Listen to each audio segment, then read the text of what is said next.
Right now, in Australia, there are housing estates sitting half-wired, rooftop solar systems waiting weeks for a connection, and substations that cannot be upgraded fast enough to keep the lights on through a hot summer. The reason is not a shortage of materials. It is a shortage of the one trade that touches almost everything: the electrician. Jobs and skills. Australia keeps a list of the occupations the country cannot fill, and electricians have sat on that shortage list year after year, named again as a persistent shortage in the 2025 assessment. Government modelling points to something like 30,000 more electricians needed by 2030, and far more beyond that. The work is there, the money is there, the person with the licence to do it is not. This did not happen by accident. It is the result of a long line of decisions, each one defensible on its own, that together hollowed out the way Australia made tradesmen. To understand how a wealthy country with abundant work ran short of the very people who keep it switched on, you have to go back past the headlines to the moment the country chose the lecture theatre over the workshop, and then spent 30 years pretending the bill would never come due. Start with the foundation that was knocked out from under the trade. In 1988, the Dawkins reforms reshaped the whole post-school system.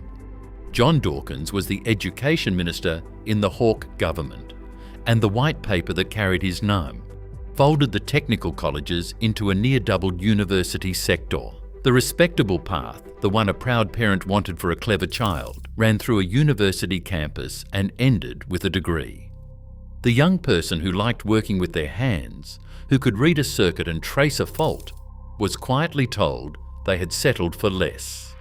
Apprenticeship became the consolation prize, and status drained away from the trades the country could least afford to lose. This matters because electrical work punishes shortcuts. You cannot fake your way through it. A licensed electrician trains for around 4 years, combining paid work on the job with study at TAFE. They learn the wiring rules set out in the standard, the maths, the safety that stands between a family and a house fire. They learn how a fault travels, how to test that a circuit is dead before they touch it, how to size a cable so it does not overheat behind a wall. There is no fast track that produces a competent sparky in a weekend. So when the supply of apprentices slows, the damage does not show for years, and by the time it shows, it takes years more to undo. A first-year apprentice signed up today will not hold a full licence until close to the end of the decade. The second blow landed on the place where the training happened. From the mid-1990s, TAFE was pushed into a market. Funding was made contestable, which is a polite way of saying public colleges were forced to compete for money against private operators. The idea, sold as choice and efficiency, was that competition would lift quality and lower cost. What it did was strip the public system of stable funding. Campuses closed or shrank. The electrical trade, which needs real workshops, test benches and instructors who actually held a licence, is expensive to run properly. A lecture hall full of business students is cheap. The workshop is not. One of those models survived the cuts in better shape than the other, and it was not the workshop. Then came the scheme that should have stayed a warning. From 2009, the VT fee help arrangement opened the door to private providers, and billions of dollars poured out to operators who signed students up with free laptops and door-to-door sales pitches for courses that were never finished and qualifications never worth the paper. By the time the rorts were exposed, the cost to the public ran into the billions. The damage was not only financial, it poisoned the well. It taught the public that vocational training was a racket.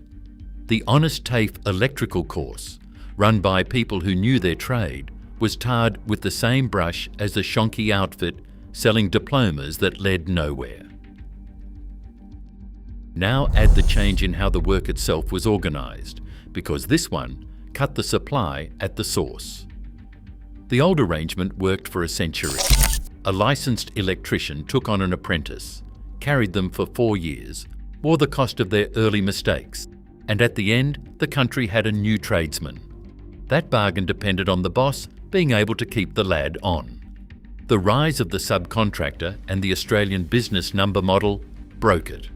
More and more work shifted to a chain of contractors and sole operators, each hired for a job and let go at the end of it. Someone working job to job, with no certainty about next month, cannot carry an apprentice for 4 years out of their own pocket. The first year is a cost, not a return. Group training organisations now share part of that burden, but they have not replaced what the old direct arrangement once produced. There is one piece of better news, and the truth matters. For a long time, the story was that nearly half of those who began an electrical apprenticeship never finished. That number is out of date. Recent national training data shows trade completion rates at their highest in a decade, with electro-technology near the top, around 6 in 10 finishing. But a meaningful share still walk away. Some because the pay in the early years is poor, well below what a young person can earn driving a truck with no 4-year commitment. Some because the small contractor who took them on lost the contract that paid their wage. Everyone who walks away is years of investment lost, and the trade is not a dying old man's game. Electricians are one of the younger trade workforces in the country, more than half aged under 35 at the last census. So the shortage is not a wave of retirements emptying the trade. It is that the country has never trained and kept enough new ones to match the work that is coming. The roof is leaking faster than the bucket fills, and the bucket is younger than people assume. Then there is the demand side, which turned a slow problem into a sharp one. Australia has staked its energy future on electrification. Rooftop solar, household batteries, heat pumps, vehicle chargers, the rewiring of old homes, the connection of wind and solar farms, the upgrading of substations. Australia already has one of the highest rates of rooftop solar in the world, millions of systems on suburban roofs, and everyone was connected by a licensed electrician. The country has set itself a goal of around 80% renewable electricity by 2030, and that target quietly assumes a workforce that does not yet exist in the numbers required. You cannot install your way to a renewable grid without the trade that does the installing. Here is the part that should stop you cold. The shortage is not a sign that the trade has become unimportant. It is the opposite. The electrician has become more essential to the country's future than at any point in living memory, precisely as the country made it harder to become one. The clean grid, the electric car, the all-electric home, all of it runs straight through a person with a licence and a 4-year apprenticeship behind them. The nation spent 30 years telling its clever kids that trade was beneath them, and now it cannot wire the future it wants without them. The human cost is easy to see. It is the retiree in a regional town waiting weeks for a sparkie, because the few in the district are booked solid. It is the older tradesman still climbing into roof cavities in the heat because the next apprentice has not finished their ticket. It is the family in a new estate that cannot get its final connection on time because the wiring crew is stretched across 3 other jobs.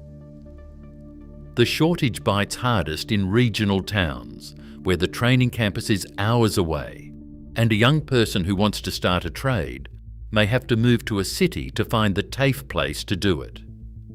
Many simply cannot, so the country reached overseas. Skilled migration was opened wider to bring in electricians from other countries, and the visa pathways were streamlined. Overseas trained electricians still have to pass an assessment against Australian standards and earn a local licence before they work unsupervised, because the wiring rules and the responsibilities here are not the same as everywhere else. But it tells you something that one of the world's larger economies, with abundant electrical work and good wages, cannot train enough of its own people to switch on its own future. It is cheaper to advertise overseas than to fund a TAFE workshop properly, and faster to bring in a qualified tradesman than to carry a local apprentice for 4 years. So that is what the country leaned on, and the failure goes only half fixed. There is a deeper loss in all this. There was a time when a young bloke could leave school at 16 or 17, start an apprenticeship, learn a real trade under someone who knew it cold, and by their mid-20s own a ute, a set of tools, a licence and a future. They could buy a house on that trade and raise a family on it. That path was a ladder, open to ordinary kids from ordinary suburbs and country towns, who were never going to sit in a lecture theatre and never needed to. The decisions of the last 30 years pulled the lower rungs off that ladder, one at a time, and then expressed surprise that fewer young people were climbing it. If you work the trade, you already understand what these numbers describe, because you watched it happen from the inside. You remember when the TAFE in your town had a full electrical workshop and a teacher who had done 30 years on the tools. A channel like this one keeps going because people who remember the real story choose to follow it. And if that is you, subscribe to Old Australia and stay with it. So take away 3 things. The shortage was shaped by policy, not by chance, through the long downgrading of trades, the starving of TAFE, the waste of the vet fee help years, and the slow death of the carry, your apprentice bargain. The damage takes years to cause and years to repair, because you cannot produce a licensed sparky in a hurry, even as the trade now finishes more of its apprentices than it has in a decade. And the timing is cruel, because the country needs this trade more than ever, just as the path into it grew steeper. None of it was inevitable. Every step was a decision someone signed off on in a particular year for a particular reason. Now think back to your own street, your own town, your own working life. How long does it take to get an electrician where you live now, and how long did it take 30 years ago? Did you do an apprenticeship or watch a son or daughter try to start one? And what got in the way? Leave it in the comments, because these stories are the record the official numbers leave out, and everyone gets read and gets a reply. The people who wired this country deserve to have the truth of what happened to their trade said out loud plainly, without excuses. Subscribe to Old Australia.